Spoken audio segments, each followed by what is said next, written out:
وشر الأمور محدثاتها وكل محدثة بدعة وكل بدعة ضلالة وكل ضلالة في النار.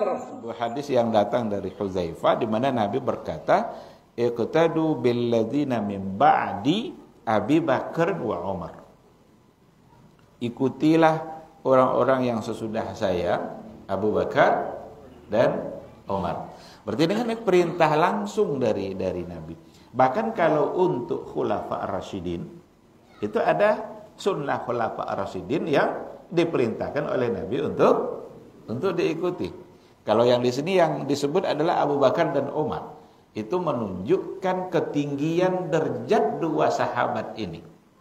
Hadis ini menunjukkan ketinggian dan kemuliaan dua orang sahabat ini, Abu Bakar dan Umar. Kalau untuk khulafa ar-rasyidin ada alaikum bisunnati wa sunnatil khulafa'ir rasyidina al-mahdiyina min ba'di. Addu 'alaiha bin nawajiz. Ikutilah sunnahku dan sunnah khulafa ar-rasyidin sesudahku. Ar-rasyidin al-mahdiyin. Ini sifat yang disematkan oleh Rasul langsung untuk mereka. Rasyidin mahdiyin. Sudahlah Rasyid, Mahdi. Rasyid itu cerdas, Mahdi berada pada petunjuk. Oleh karena itu, khulafa ar-rasyidin, bahkan kalau kita bicara ijma, kalau seandainya khulafa ar-rasyidin sudah sepakat umpamanya, boleh enggak kita pindah kepada pendapat yang lain. Jadi punya kekuatan tersendiri. Nah, oleh karena itu, apa yang diputuskan oleh sahabat, inilah yang membuat para ulama meyakini mestilah didasari oleh apa yang mereka dengarkan atau apa yang mereka dapatkan dari Rasulullah Sallallahu Alaihi Wasallam.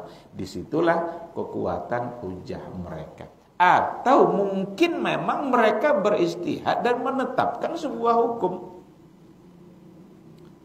Apalagi kalau nanti yang menetapkan seperti Abu Bakar, Umar, Utsman, Ali, tentu akan bisa diikuti. Seperti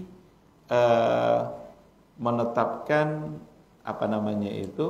secara berjamaah, secara terus-menerus oleh Umar Ibn Khattab dalam sholat tarawih. Padahal pada masa Nabi hanya tiga malam. Malam keempatnya ditengok oleh Nabi sudah membeludak, masjid itu sudah tidak muat lagi dan menunggu-nunggu Nabi. Tapi Nabi tak keluar sampai subuh. Nabi ketika subuh baru keluar untuk mengimami salat subuh tentu saja. Nah, dan Nabi berkata setelah itu, saya tahu malam tadi kalian sudah kumpul-kumpul dan menunggu-nunggu. Tapi saya tak keluar. Akhsha an tufrada alaikum. Saya khawatir itu nanti akan menjadi sebuah kewajiban dan barangkali kalian tidak sanggup. Tapi Abu Bakar, pada masa Abu Bakar di Masjid Nabawi itu sekelompok ada yang sholat di sini, ada lagi sekelompok di bagian yang lain. Umar berpikir ini kayaknya tidak baik seperti ini. Disitulah muncul sebuah pemikiran atau ide dari Umar bin Khattab untuk menyatukan jamaah dengan satu imam. Ada Ubay bin Ka'ab, ada Tamim Ad-Dari kalau tidak salah, dia ada yang ditunjuk oleh Umar bin Khattab untuk memimpin sholat itu. Maka mulai saat itu mereka sholat dengan satu imam dan terus dengan satu imam, bahkan dengan rakaat yang kalau dalam riwayat dikatakan dengan jumlah rakaat 20. Tapi menyatukan itu pada masa Nabi selama Ramadan tidak ada. Bahkan tarawih pada masa Nabi pernah dia tarawih di awal malam, pernah tarawih di pertengahan malam. Pernah tarawih sudah bagian ujung. Nah, maka menyatukan tadi itu dan satu imam, berarti itu datang dari Umar Ibnul Khattab. Itu yang diikuti sekarang. Itu yang diikuti hari ini. Karena memang kita sholat secara bersama dengan satu imam.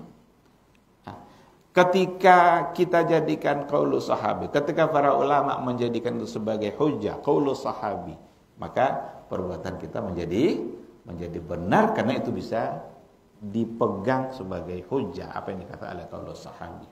Kan di saat itulah Umar itu mengucapkan ketika dia lihat kan semua orang sudah sholat dengan satu imam, tidak ada lagi seperti yang sebelumnya.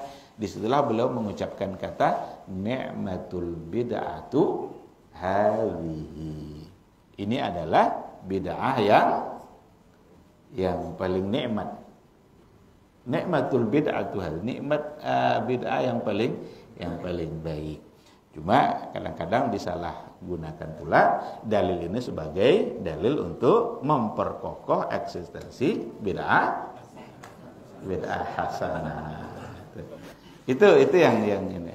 Padahal kalau kita lihat yang tadi itu, apa sebenarnya yang menjadi tambahan umat pada masa Nabi berjamaah ada, tarawih juga ada. Yang nikmat itu adalah ketika nampak kekompakan umat Islam yang mengerjakan secara bersama. Karena kalau dalam sendiri-sendiri, satu kelompok di sana, kelompok di sini, kemudian mungkin mereka sama-sama mengerjakan dalam waktu yang sama, itu keadaan tidak baik karena menggambarkan ketidakbersamaannya umat Islam pada masa itu.